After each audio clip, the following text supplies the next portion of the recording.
Hi, it's Alan Richardson again with evidence number 12 from the series of 1,000 Evidences for the Church of Jesus Christ of Latter-day Saints.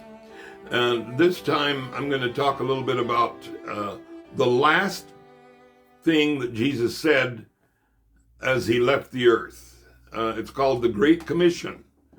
The last instructions that he gave was to take the gospel to every nation, kindred, tongue, and people. And during his ministry, he sent his disciples out to carry the message of the gospel to others. This is one evidence that we know that the Church of Jesus Christ of Latter-day Saints has the best fruit. We talked about by their fruits you shall know them, and this is one aspect where Jesus said, I want you to do this, send you out to which church is doing it the best?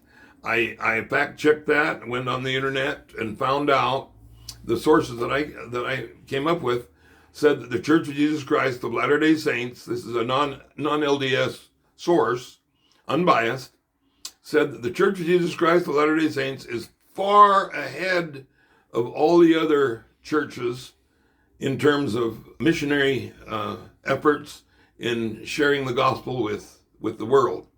They have some of the other churches commenting that saying things like, we have failed miserably to heed the Great Commission. The last thing Jesus said when he left the earth. I myself have enjoyed doing missionary work. I went to New Zealand as a young man. I later spent some time in Fiji and 3 years in Tonga, and as a teacher, spent time in Canada, other places where I have enjoyed sharing the gospel with others. I have personally seen ministers join the church and enrich the lives of many different types of people, cultures. I got to know several people who are very critical of the church, people that I had met outside of church functions like Temple Square, the conference center, picketing. Talked to some of them, and they told me, asked me, are you a Mormon? And I said, yes, I'm a Latter-day Saint. And they said, well, you're going to hell. And I said, well, I don't want to go to hell. What can I do? And they said, well, we need to talk. So we made arrangements, and long story short, that particular guy joined the church. Very good member to this day. And all we had to do is share the gospel. He was mean at first, very negative and nasty and very hateful. But his personality changed when he joined the church. He was nice, sweet, very kind. Another guy I knew by the name of Larry. He moved from California to Utah with the desire to help save the Mormons. And he moved in a few doors from where I lived. And he broke the news to me that he wanted to help the Mormon people. I thanked him. I says, I thank you very much. What can we talk about this? Oh, yes. So we talked, and long story short, he joined the church. After he was baptized, he said, I want to go to the temple. And so the bishop gave him a recommend to do baptisms for the dead. He did 5,000 baptisms for the dead. And I asked him, Larry, well, why did you do 5,000? And he said, well, Alan, you didn't tell me that every time I go in the temple, I will be relieved of pain. He had some chronic pain from a motorcycle injury, and he said, I just feel peaceful. I don't feel pain, and can you blame me? And I said, no.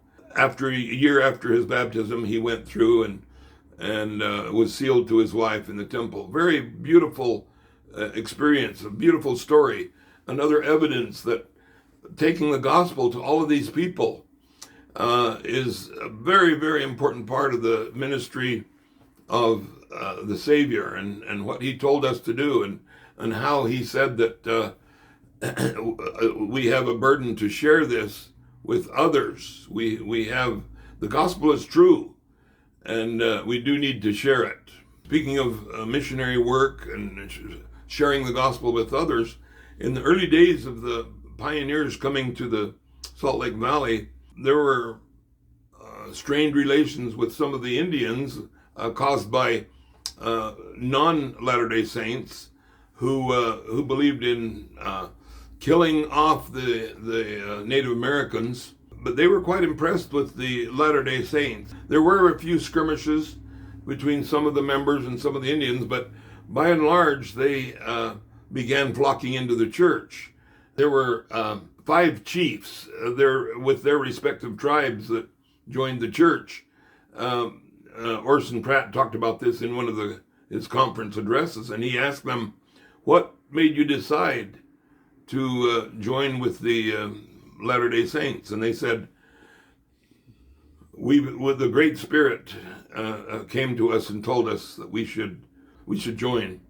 There's other stories of great conversions in the time I spend in the islands of Tonga.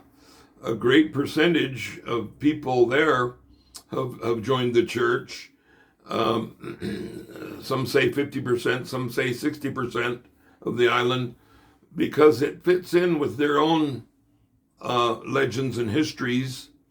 I've been able to talk to people from many different countries who say that the gospel appeals to them.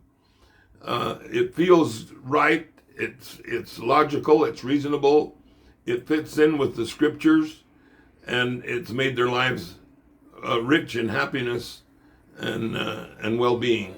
Thanks for watching. See you next time.